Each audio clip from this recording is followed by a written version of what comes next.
Guys temperature 10 degree. 10 degree 10 അയ്യാ 9 degree കുറഞ്ഞോണ്ടിരിക്കുക കേട്ടോ.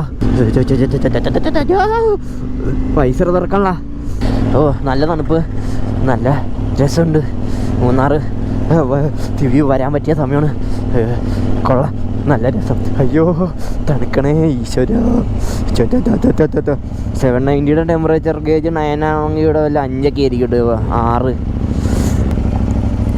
6 அண்ணா எங்கத்துக்கு வந்திருக்கு. வெயில் வெயில் வெயில்